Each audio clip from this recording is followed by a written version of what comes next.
everyone, I'm Sue and welcome to Sue Designs, where I bring you fast, fun, and adorable projects. In today's video, I'm going to teach you how to make the easiest scrunchie in the world. The scrunchies I'm teaching you how to make today are super fast and easy and require just a little bit of material, and you can even use the scraps in your stash. So grab your machine and let's get stitching. All the tools and materials you're going to need are listed in the description below.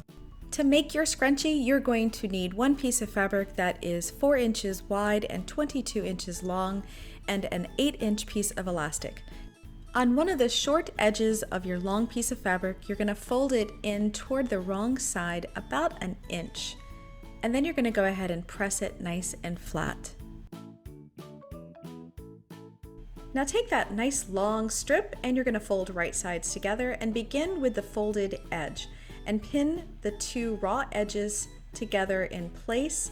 And if you don't want to use pins, you can also use these little clips. It's entirely up to you, but go down the full length. And now you're going to set up your sewing machine with brand new needle and matching thread and bobbin. I like to begin at the folded edge, that way I know that it's nice and secure, and you're going to sew a 1/2 inch seam allowance all the way down that long length, and of course don't forget to remove your clips and also your straight pins as you're stitching along.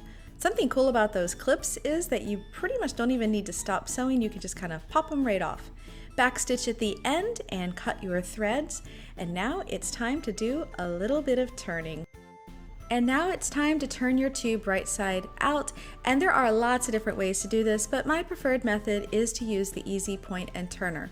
You simply take your tube and place it onto the easy point and turner, clamp down, pull the materials to the other side, and voila, it turns right side out. Then you can slip it off the easy point and turner and then feed it back on with the right sides this time, and then open up the easy point and turner, kind of clamp onto that tippy tip of the elastic, and then hold the other elastic kind of onto your finger, feed the scrunchie material over to the other side, and then you're going to take those 2 ties and hold them of that elastic, remove it off the easy point and turner, and tie a triple knot. Yep, that's right, no extra sewing required. I promise you, those 3 knots are going nowhere. And now we're going to simply take the raw edges of the scrunchie material and feed them into that folded edge. And that's why we pressed that folded edge earlier, and all you're going to do is just kind of finagle that little raw edge in there over the little triple knots. Feed it in there so that it's nice and flat.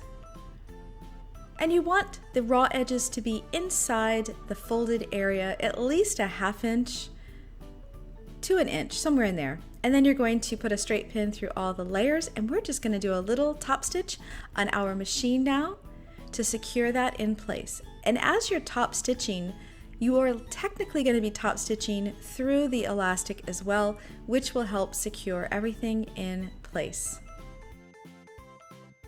Once you've finished sewing the entire length, do a little back stitch, cut your threads, and there you go! Your little scrunchie is all finished. These little scrunchies are so fast and easy to make. You're going to be making tons of them and giving them as gift. You can sell these at craft fairs, and you can make one for every season and holiday. So how many of these scrunchies are you going to make? They make perfect gifts, and you can make them in all different kinds of materials, so they are great for making custom scrunchies as well.